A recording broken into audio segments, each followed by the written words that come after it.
My name is Michael Phillips, and I am a time traveller. I was born in 2043.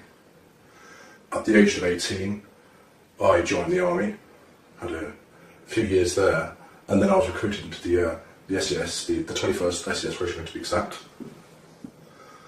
We carried out a number of missions in countries that I'm not allowed to name because I've signed the Official Secrets Act.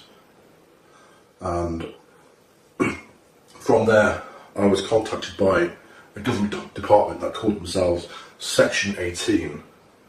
They told me they were a reconnaissance unit. However, it turned out to be something quite different.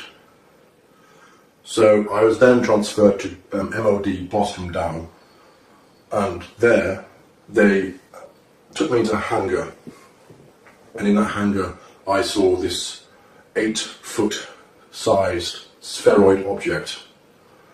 I was then briefed on what this object actually was. Turns out it was a time machine. This time machine, it uses two micro singularities, one at the top and one at the bottom, to power the craft into it creates a gravimetric distortion, and distortion then tears a hole in time-space. What you'd consider as UFOs are actually time-space craft. They have the ability to travel in space and also time. Many UFOs that you do see in the skies are in fact time travelers. My time at Boston Down, I embarked on a number of missions. The first was to the year 2138,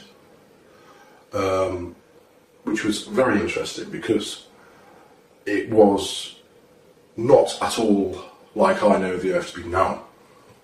In fact, it was rather polluted, and people are quite tribal, and it wasn't a pleasant place to be.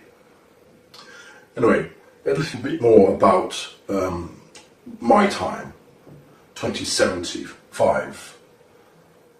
All in all, it's not bad.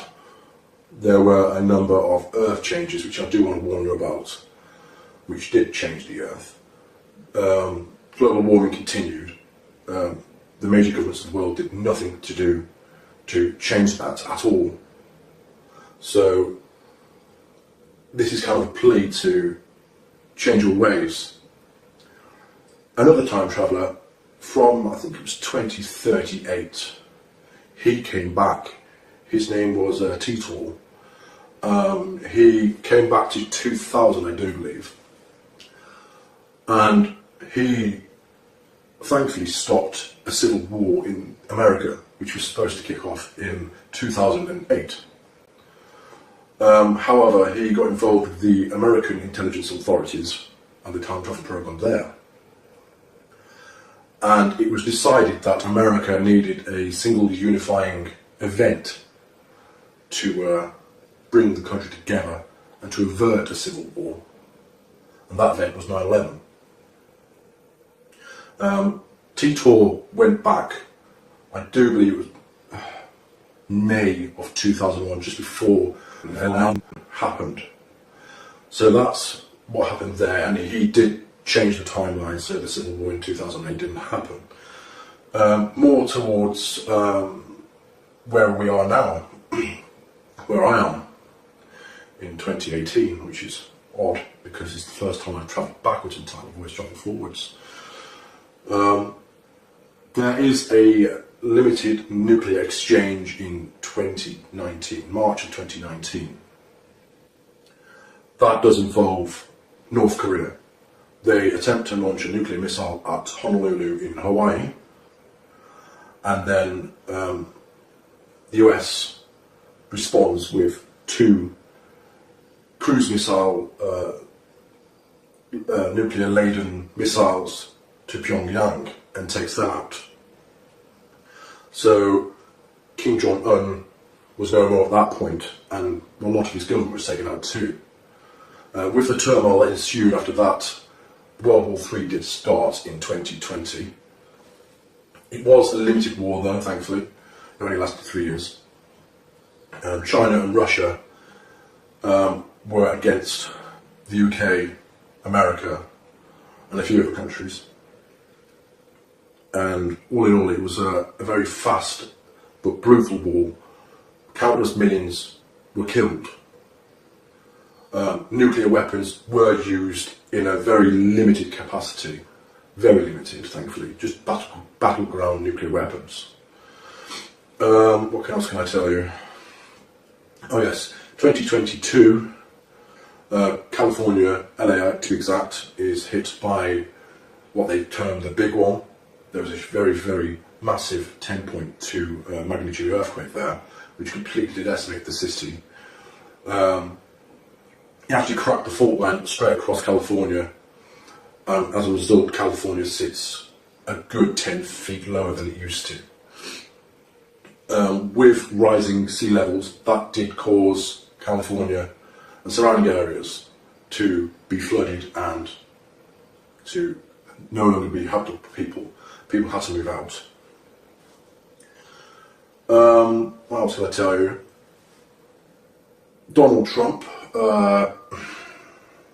he clung to power for 2 terms, tried for 3. However, he was impeached and he was finally got rid of. Then you had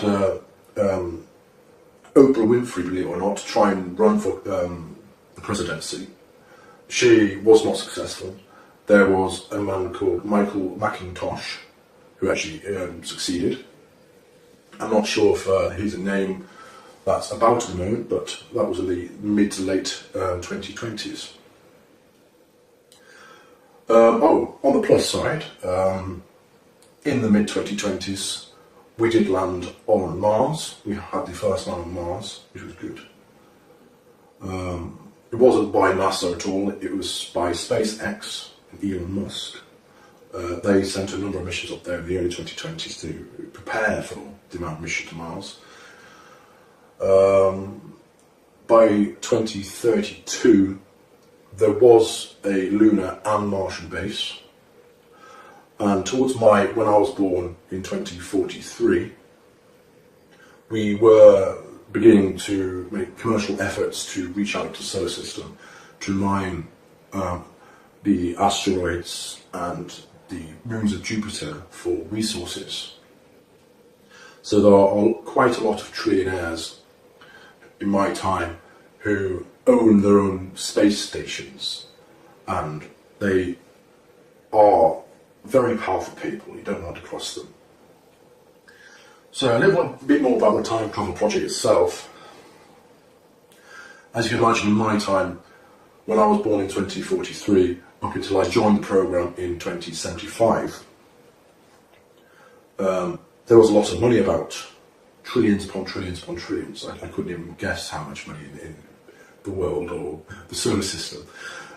So endeavours such as time travel were more and more possible. I have travelled numerous times in the future, and I'll tell you about one time now. I stepped into the craft, which is an 8-foot wide sphere. It uses 2 dual positive singularities, one at the top, one at the bottom, like I've said before, and it creates a distortion in the time-space via gravimetric forces. It is how can I say? It utilises the singularities and forces the energy inwards for the time travel aspect. If you want to travel in space, you create a gravimetric wave outside of the sphere itself, and then you can ride on that wave and get to a location in space very, very quickly. In terms of one of the times I went forward in time, let me just try and pick up an interesting one. Yes, I went to the 2432, and the world, thankfully, was a lot different again, but it was different in a positive aspect. The atmosphere and pollution, that was all cleaned up, thank God. It was very nice actually, it was very green, there was lots of flowers everywhere. Everyone appeared to speak English, However, I'm not sure if that was them speaking English or they had some kind of implant where they could understand English or speak in their language and you understood their language or what. Buildings were exceptionally tall. They were just huge glass towers. There were numerous cars which were flying and travelling in what I assume were highways in the sky. People were friendly, they were open, they weren't afraid to come up to you and say, "Hi, who are you, where are you from?" I think they were quite used to having time travellers, because when I said I was from 2075, they didn't appear to be all that shocked. I certainly would have been shocked at the time if I would have known time travel was about. What can I say about time travel itself? Time travel itself, well, back in, I think it was 1947, the US government captured a time-space craft. And this craft, it took them a few years to figure out what it couldn't and can actually do. They tried to retrofit some super magnets onto a ship one time, I do believe. And unfortunately that did not go well. It did not travel in time. It travelled in space. It travelled approximately 30 or 40 kilometres down the coast. And when they did find this ship, this US Navy frigate, all the crew members were fused into the ship, and it wasn't a nice sight, so they hadn't quite perfected it back then. Officially, time travel was invented and perfected in 1975. There were a number of operatives who went backwards in time, mainly because they wished to try and change various historical events, such as World War II. However, they were not successful whatsoever. In fact, a lot of their efforts were making the changes and making what happened a lot worse. So if you've got any questions about what I've seen in the future, I think that you'd be more interested in that. I'd be more than happy to do another video and say, right, this is what's happened. Thank you.